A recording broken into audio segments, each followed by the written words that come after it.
Joe-san, this is Eddie live with Waypoint Property Inspection here doing a wind mitigation inspection for one of our friends. And one of the things that we look at when we drive up to the house is to see what the shape of the roof is. And right now, if you look at the front of the house, majority of the home is gable. So they got gable ends. And what that means is for insurance purposes, they probably won't get a discount based on the shape of the roof. So based on the form itself, on the wind mitigation form, one of the things that they ask for is when was the home built? And I'll look at the permits, but this home was built in 2011, so it should get a discount based on the age of the roof, the age of the home of when it was built, and that usually gives them a discount on the age of the home itself. Section 2 of the wind mitigation form asks you what type of roofs are there on this home.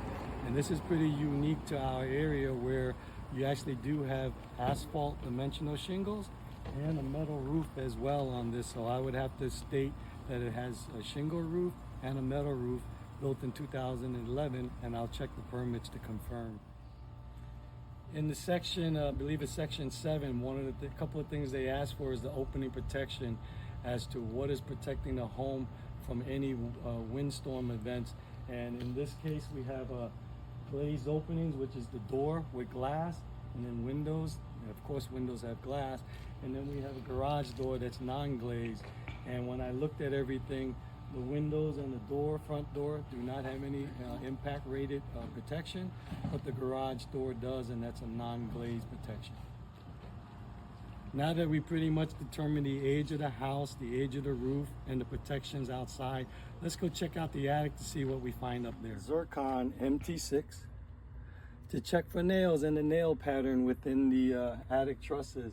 And I've already made some marks, so every time you hear a beep, you should hear there should be a nail.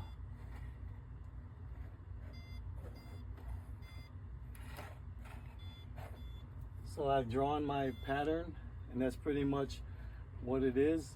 I'm showing that there's a nail in those areas where this MT6 beeped.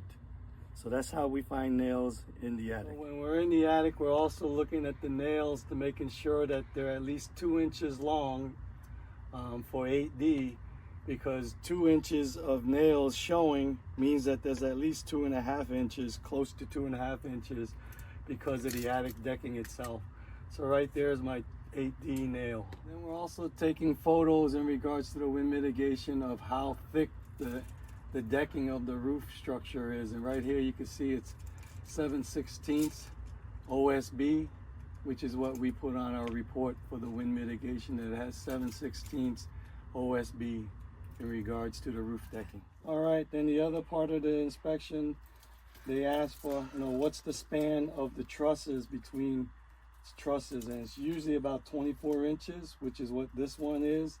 And we take a photo of it, and document that as well. I usually have my yardstick with me, but I don't have it here. But it is 24 inches on center between spans of joists or the engineered trusses. Then the last thing we do, especially on a second tier roof, is look for the clips that are holding the roof to wall connection. And in this photo, we do have what's known as bucket clips, U-shaped type.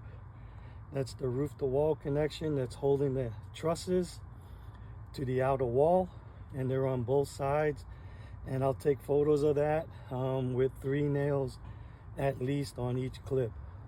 And this one, especially on a second tier roof, if you have a 2-story roof, you're seldom going to see straps. You're going to see these bucket clips.